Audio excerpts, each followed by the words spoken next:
अयोध्या का भव्य राम मंदिर हो या दुनिया की सबसे ऊंची मूर्ति स्टैचू ऑफ यूनिटी, गुजरात में बना दुनिया का सबसे बड़ा क्रिकेट स्टेडियम हो या देश का सबसे लंबा ब्रिज धुबरी फुलबारी, रिलायंस की सबसे बड़ी जामनगर रिफाइनरी हो या दिल्ली का लोटस टेम्पल, पता है इन सब चीजों में कॉमन क्या है? इन सबको एक ही कंपनी ने बनाया है, नाम है L&T। इंडिया के डिफेंस का मामला हो या फिर कोई भी स्पेस मिशन, इन जैसे सेंसिटिव प्रोजेक्ट्स के लिए भी भारत सरकार सबसे ज्यादा भरोसा इसी कंपनी पर ही करती है। लेकिन सवाल ये उठता है कि नाम से विदेशी लगने वाली इस देसी कंपनी में ऐसा क्या है कि हमारे देश के हर बड़े प्रोजेक्ट में इसका इन्वॉल्वमेंट रहता ही रहता है। इस कंपनी का ऑनर कौन है और क्या क्या चैलेंजेस फेस करके L&T आज इतने बड़े मुकाम पर पहुंची है, चलिए आज की इस वीडियो में हम सब कुछ डिटेल में जानते हैं।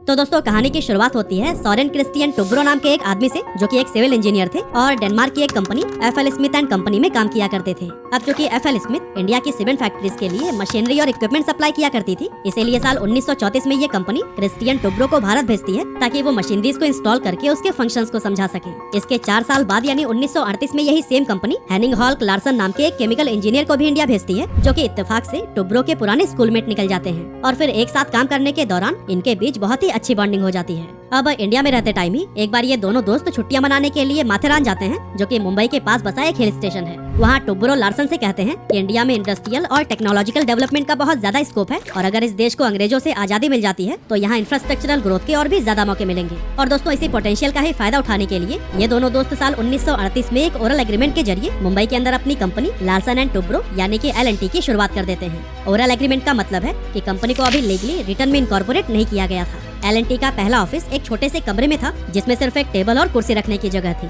शुरुआत में टुब्रो और लार्सन यूरोपियन प्रोडक्ट्स, खास तौर से डैनिश इक्विपमेंट्स को भारत लाकर बेचते थे, जिससे उन्हें काफी प्रॉफिट भी होता था। लेकिन इस कंपनी को शुरू करने के 1 साल बाद ही वर्ल्ड वॉर 2 की आग भड़क उठती है और यूरोप से प्रोडक्ट्स को इंपोर्ट करके इंडिया लाना बहुत मुश्किल हो जाता है। इस वॉर के दौरान ज्यादातर यूरोपियंस अपने देश वापस लौटने लगते हैं, जिसे देखकर लार्सन एंड टुब्रो भी वापस डेनमार्क जाने की तैयारी शुरू कर देते हैं। लेकिन तभी इन्हें पता चलता है कि नाजी जर्मनी ने डेनमार्क पर कब्जा कर लिया है। ऐसे में ये डेनमार्क जाने का इरादा कैंसिल करके यही इंडिया में रहकर ही अपने कारोबार को आगे बढ़ाने का डिसीजन लेते हैं।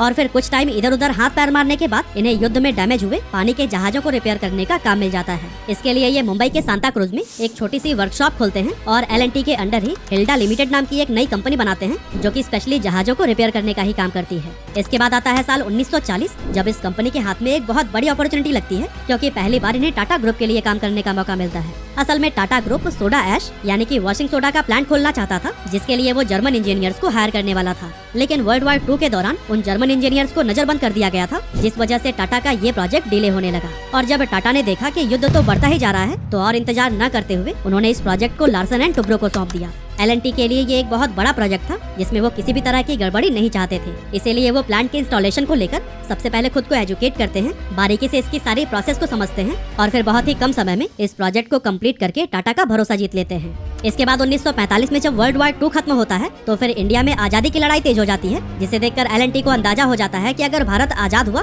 तो फिर यहाँ इंफ्रा डेवलपमेंट बहुत तेज हो सकता है। और क्योंकि इस फील्ड में सिर्फ कुछ गिनी चुनी कंपनियां ही हैं, ऐसे में अगर वो इस इंडस्ट्री में एंटर कर लें तो फिर अच्छी खासी ग्रोथ हासिल कर सकते हैं। इसी बीच 1946 में L&T को हैवी कंस्ट्रक्शन मशीनरी को खरीदने की एक बड़ी अपॉर्चुनिटी मिलती है, क्योंकि उस समय वर्ल्ड वॉर 2 खत्म होने के बाद से काफी सारी कैटरपिलर मशीनें बहुत अफोर्डेबल प्राइस पर मिल रही थी। लेकिन इन मशीनों को खरीदने के लिए जितनी बड़ी फाइनेंशियल रिक्वायरमेंट थी, वो L&T की कैपेसिटी में नहीं थी। और फिर इस प्रॉब्लम को सॉल्व करने के लिए Larsen and Toubro equity dilute करके फंडिंग रेज करने के बारे में सोचते हैं, लेकिन ऐसा करना पॉसिबल ही नहीं था, क्योंकि L&T कंपनी को अभी तक लीगली रजिस्टर्ड नहीं किया गया था। ऐसे में ये दोनों दोस्त साल 1946 में अपनी कंपनी को Larsen and Toubro private limited के नाम से लीगली रिटर्न में इनकॉर्पोरेट कर देते हैं और फिर इक्विटी डायलूट करके कैपिटल रेज करते हैं। इस तरह से हैवी मशीनें खरीदने के लिए पैसों की यह प्रॉब्लम सॉल्व हो जाती है।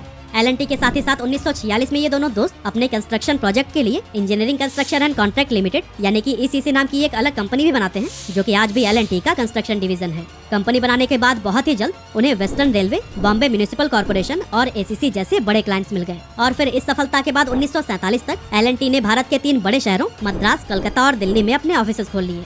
इसके बाद 1948 में L&T ने मुंबई के पवई एरिया में 55 एकड़ की जमीन खरीदी, लेकिन ये जमीन दलदल और जंगल से भरी हुई थी, जिसको देखकर लोगों को लगता था कि L&T ने इसे खरीदकर एक बहुत बड़ा रिस्क ले लिया है, क्योंकि उस टाइम पर इस जमीन का कोई फ्यूचर नहीं दिखाई दे रहा था। लेकिन L&T के फाउंडर्स के दिमाग में तो कुछ और ही चल रहा था। क्योंकि उनका सपना था कि इस जमीन को एक इंडस्ट्रियल हब में बदल दिया जाए, जहां फैक्ट्रीज, वर्कशॉप और रिसर्च सेंटर्स बनाए जाएं। आगे चलकर उन्होंने इस जमीन को डेवलप करने का काम शुरू किया। सबसे पहले जमीन को समतल किया, फिर ड्रेनेज सिस्टम बनाए और धीरे धीरे एक पूरा इंफ्रास्ट्रक्चर तैयार हो गया। और अब अगर हम 2024 में देखें तो वही जमीन जिसे लोग बेकार समझ रहे थे, आज L&T का एक बड़ा इंडस्ट्रियल हब बन चुका है। पवई में आज L&T के कई सारे ऑफिसेज, मैन्युफैक्चरिंग यूनिट्स और R&D सेंटर्स हैं, जहां से वर्ल्ड क्लास इंजीनियरिंग और कंस्ट्रक्शन प्रोजेक्ट चलाए जाते हैं। लेकिन इस जमीन को खरीदने में कंपनी का काफी कैपिटल खर्च हो गया था और आगे बढ़ने के लिए उन्हें फिर से पैसों की जरूरत पड़ी। लेकिन अब लार्सन एंड टुब्रो को समझ आ गया था कि इस फील्ड में काफी कैपिटल की जरूरत होती है, जो कि सिर्फ इक्विटी बेचने से पूरी नहीं हो सकती। इसीलिए दिसंबर 1950 में L&T को पब्लिक कंपनी बना दिया गया। और दोस्तों, जैसे ही कंपनी पब्लिक हुई, उन्हें शेयर्स के बदले में 20 लाख रुपए की फंडिंग मिली,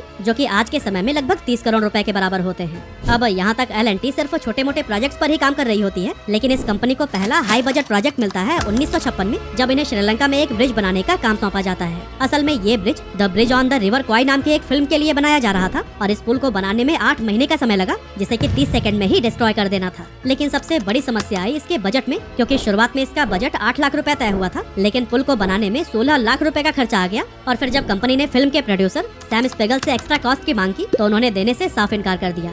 इस सेटलमेंट के लिए सॉरेन टुब्रो खुद श्रीलंका जाते हैं और प्रोड्यूसर से पैसे देने की गुजारिश करते हैं, लेकिन सैम स्पेगल पेमेंट करने की बजाय उल्टा टुब्रो पर चिल्लाने लगते हैं और उनसे कहते हैं कि तुम्हें एक भी पैसा एक्स्ट्रा नहीं मिलेगा। इस बात पर टुब्रो प्रोड्यूसर को एक कोर्ट का ऑर्डर थमाते हुए बहुत ही सहजता से जवाब देते हैं, ठीक है सर, फिर आप भी फिल्म के क्लाइमैक्स में ब्रिज को नहीं उड़ा पाएंगे। असल में इस कॉन्फ्लिक्ट के दौरान फिल्म के एक्टर्स शूटिंग कंप्लीट करने का इंतजार कर रहे थे, लेकिन कोर्ट ऑर्डर की वजह से प्रोड्यूसर चाहकर भी ब्रिज पर शूट नहीं कर सकते थे। ऐसे में मजबूर होकर सैम स्पेगल को टुब्रो की बात माननी पड़ती है और कंपनी को पूरे पैसे देकर वो फिल्म का क्लाइमैक्स शूट कर पाते हैं। बता दें कि ये फिल्म इतनी बड़ी हिट साबित हुई थी कि इसने ऑस्कर भी जीता था और फिल्म के साथ ही ये ब्रिज भी काफी फेमस हो गया था। ये प्रोजेक्ट पूरा होने के बाद से 1956 में कंपनी मुंबई के बेलाड स्टेट एरिया में ICI हाउस नाम की एक बिल्डिंग खरीदती है, जिसका नाम बदलकर L&T हाउस रख दिया जाता है और आज यही L&T हाउस इस कंपनी का हेडक्वार्टर है। इसके बाद 1965 में L&T को एक और बड़ी अपॉर्चुनिटी तब मिलती है जब डॉक्टर होमी भाभा, जो उस समय एटॉमिक एनर्जी कमीशन के चेयरमैन थे, उन्होंने L&T को न्यूक्लियर रिएक्टर्स के कंपोनेंट्स बनाने का इंपॉर्टेंट काम सौंपा। उस समय न्यूक्लियर एनर्जी का फील्ड भारत में बिल्कुल नया था और ये काम भी काफी टेक्निकल और कॉम्प्लेक्स माना जाता था, लेकिन L&T ने इस चैलेंज को इनोवेशन और अपने हाई क्वालिटी स्टैंडर्ड्स के साथ में सक्सेसफुली कंप्लीट करके दिखाया। और इस प्रोजेक्ट ने न सिर्फ L&T की टेक्निकल एबिलिटी को साबित किया, बल्कि इन्हें नए चैलेंजेस का भी सामना करना सिखाया। और फिर इनकी इसी काबिलियत को देखकर 1970 के दौरान इसरो के फाउंडर डॉक्टर विक्रम साराभाई ने भी L&T को अपने स्पेस एक्सप्लोरेशन के प्रोजेक्ट के लिए पार्टनर बना लिया।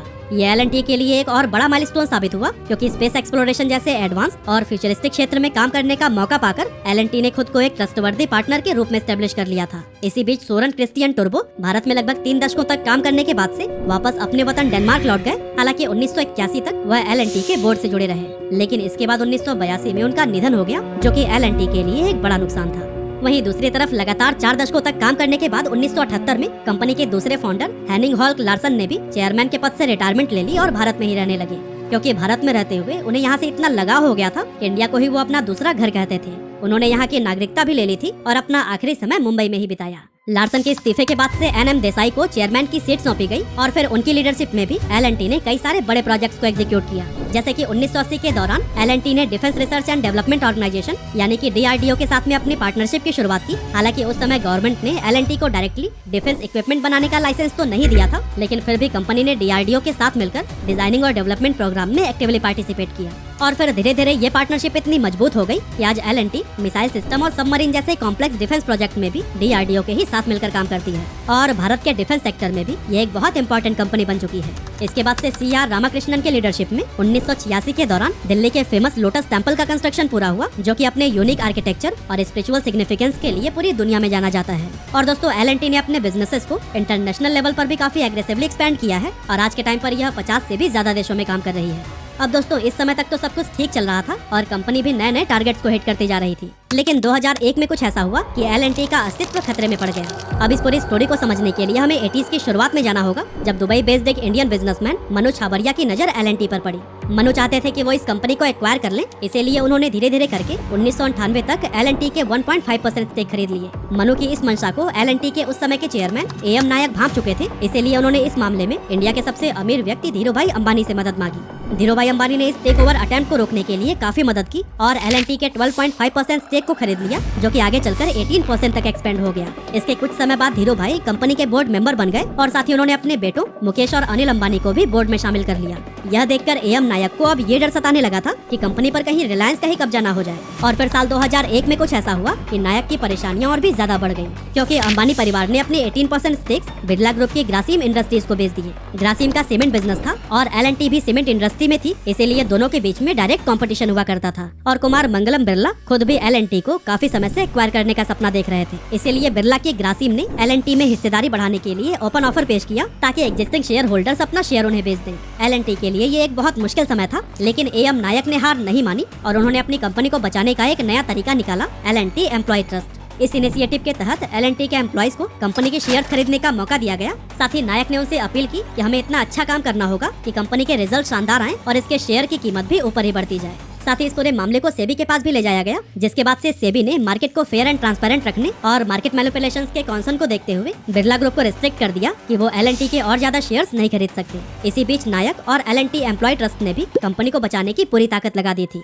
आखिरकार उनकी मेहनत रंग लाई, क्योंकि साल 2003 में बिरला ग्रुप ने एक शर्त के साथ एल&टी में मौजूद अपनी सारी हिस्सेदारी कंपनी को वापस कर दी थी। एक्चुअली शर्त ये थी कि बिरला को एल&टी का सीमेंट डिवीजन चाहिए और इस डिवीजन को लेकर वो एल&टी का पीछा छोड़ देंगे। आखिरकार ऐसा ही हुआ और एल&टी ने अपना सीमेंट डिवीजन बिरला को बेच दिया, जिसे कि आज हम अल्ट्राटेक के नाम से जानते हैं। इस प्रॉब्लम से निकलने के बाद कंपनी की ग्रोथ काफी स्टेबल हो गई। हालांकि एक तरफ तो इसका ध्यान अपनी कॉमर्शियल सक्सेस पर था, लेकिन वहीं दूसरी तरफ सोशल वेलफेयर के लिए भी ये कंपनी अपना बहुत बड़ा योगदान दे रही थी। जैसे कि 2002 में गुजरात के अंदर एक भयंकर भूकंप आया था, जिसमें बड़ी संख्या में बिल्डिंग्स, खास करके स्कूल्स पूरी तरह से बर्बाद हो गए थे। ऐसे में इसका असर बच्चों की एजुकेशन पर भी पड़ने लगा था। और फिर ये सब देखकर एल&टी ने बिना कोई पैसा लिए ही 10,000 प्राइमरी स्कूल्स के कंस्ट्रक्शन का बीड़ा उठाया। और कमाल की बात तो ये है कि हर स्कूल को बनाने के लिए उन्होंने सिर्फ 80 दिन का समय लिया, ताकि बच्चों की पढ़ाई जल्द से जल्द शुरू हो सके। इस तरह से कंपनी ने भारत के सोशल वेलफेयर में भी कई बड़े बड़े योगदान दिए और साथ ही नई नई कंपनीज को एस्टेब्लिश और एक्वायर करके ये खुद को भी डिफरेंट फील्ड में डाइवर्सिफाई करते गए। और दोस्तों, इन्हीं स्ट्रैटेजीज की वजह से ही 1999 में जहां इसका रेवेन्यू जो 5,000 करोड़ रुपए था, वो 2017 में बढ़कर 1,25,000 करोड़ रुपए हो गया,